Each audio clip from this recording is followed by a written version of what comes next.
ನಿಮ್ಮ ಪ್ರತಿಭೆಯನ್ನು ಹಿರಿಯರು ಗುರುತಿಸುತ್ತಿಲ್ಲವೇ? ನಿಮ್ಮ ದುಡಿಮೆಗೆ ನಿಮ್ಮ ಬಾಸ್ ಬೆಲೆ ಕೊಡುತ್ತಿಲ್ಲವೇ? ನಿಮ್ಮ ಪ್ರಾಮಾಣಿಕ ಪ್ರೀತಿಯನ್ನು ಆಕೆ ಅರ್ಥ ಮಾಡಿಕೊಳ್ಳುತ್ತಿಲ್ಲವೇ? ಅಷ್ಟು ಮಾಡಿದರೂ ನಿಮ್ಮ ಸ್ನೇಹಿತನಿಗೆ ಕೃತಜ್ಞತೆ ಇಲ್ಲವೇ? ಹಗಲೆಲ್ಲ ದುಡಿದು ತಂದು ಹಾಕಿದರೂ ನಿಮ್ಮ ಕುಟುಂಬದ ಸದಸ್ಯರು ಒಂದು ಒಳ್ಳೆಯ ಮಾತು ಹೇಳುತ್ತಿಲ್ಲವೇ? ಅಯ್ಯೋ ಬಿಟ್ಟಾಕಿ, ಅದು ನಿಮ್ಮ ತಪ್ಪಲ್ಲ. ಹಾಗೊಮ್ಮೆ ಅವರು ನಿಮ್ಮನ್ನು ಗುರುತಿಸದಿದ್ದರೆ ನೀವ್ಯಾಕೆ ಅದಕ್ಕೆ ಬೇಸರ ಪಟ್ಟುಕೊಳ್ಳಬೇಕು? ನಿಮ್ಮ ಒಳ್ಳೆಯ ಮನಸ್ಸಿಗೆ ಬೆಲೆ ಕೊಡುವ ಯೋಗ್ಯತೆ ಅವರಿಗಿಲ್ಲ ಎಂದುಕೊಳ್ಳಿ. ಅದರಿಂದ ನಿಮಗಾಗುತ್ತಿರುವ ನೋವು, ನಷ್ಟಗಳು ಅತ್ಯಂತ ಕ್ಷಣಿಕ. ಕಲ್ಮಶವಿಲ್ಲದ ಯಾವುದೇ ಕೆಲಸಕ್ಕೆ ಬೆಲೆ ಇದ್ದೇ ಇರುತ್ತದೆ.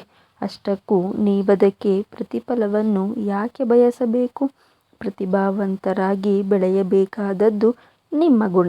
ಅದನ್ನು ಇನ್ನೊಬ್ಬರು ಆಡಿ ಹೊಗಳಬೇಕೆಂದೇನೂ ಇಲ್ಲ. ನೀವು ನಿಜವಾದ ಪ್ರತಿಭಾವಂತರೇ ಆಗಿದ್ದರೆ ಯಾರೂ ಹೇಳದಿದ್ದರೂ ಅದನ್ನು ಮುಚ್ಚಿ ಹೋಗುವುದಿಲ್ಲ. ಕಚೇರಿಯಲ್ಲಿ ದುಡಿಯುವುದು ನಿಮ್ಮ ಕರ್ತವ್ಯ. ತಿಂದ ಅನ್ನಕ್ಕೆ ತೃಪ್ತಿ ಸಿಗಬೇಕಿದ್ದರೆ ನೀವು ನಿರ್ವಂಚನೆಯಿಂದ ದುಡಿಯಲೇಬೇಕು. ಹಾಗೆ ಕೆಲಸ ಮಾಡಿದಾಗ ಸಿಗುವ ತೃಪ್ತಿ ಬಾಸ್ನ ಹೊಗಳಿಕೆಯಿಂದ ಖಂಡಿತ ಸಿಗದು. ಆಕೆ ಪ್ರೀತಿಸುತ್ತಾಳೆಂದೇನು ನೀವು ಆಕೆಯನ್ನು ಪ್ರೀತಿಸಿದ್ದಲ್ಲವಲ್ಲ. ಅದು ನಿಮ್ಮಲ್ಲಿ ನಿಮಗರಿವಿಲ್ಲದೆ ಹುಟ್ಟಿಕೊಂಡದ್ದು. ಅಂದಮೇಲೆ ಆಕೆ ಪ್ರೀತಿಸಲಿ ಬಿಡಲಿ. ನೀವು ಅವಳನ್ನು ಪ್ರಾಣಕ್ಕಿಂತ ಹೆಚ್ಚಾಗಿ ಪ್ರೀತಿ ಮಾಡಲು ಏನಿದೆ ಅಡ್ಡಿ? ಸಾಯುವವರೆಗೂ ನಿಷ್ಕಪಟವಾಗಿ ಪ್ರೀತಿಸಿಬಿಡಿ.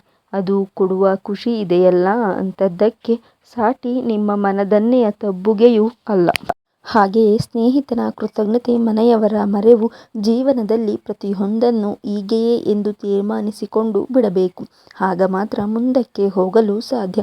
ಅದಿಲ್ಲದಿದ್ದರೆ ಬದುಕು ಅಷ್ಟಕ್ಕೆ ನಿಂತುಬಿಡುತ್ತದೆ. ಸಂಬಂಧ ಸತ್ತು ಹೋಗುತ್ತದೆ. ಮುಂದೇನೂ ತೋಚುವುದೇ ಇಲ್ಲ. ನಿಮಗೆ ಯಾವುದರಿಂದ ತೃಪ್ತಿ ಸಿಗುತ್ತದೋ, ಯಾವುದು ಕರ್ತವ್ಯ ಅನಿಸಿಕೊಳ್ಳುತ್ತದೋ ಅದನ್ನು ಕಣ್ಣಿಮುಚ್ಚಿಕೊಂಡು ಮಾಡುತ್ತಾ ಹೋಗಿಬಿಡಿ. ನೀವು ಯಾರಿಂದ ಏನೇನನ್ನು ನಿರೀಕ್ಷಿಸುತ್ತಿದ್ದೀರೋ ಅದಕ್ಕಿಂತ ಹೆಚ್ಚಿನದನ್ನು ಇನ್ನೆಲ್ಲೂ ಕಂಡುಕೊಳ್ಳದಿದ್ದರೆ ನೋಡಿ.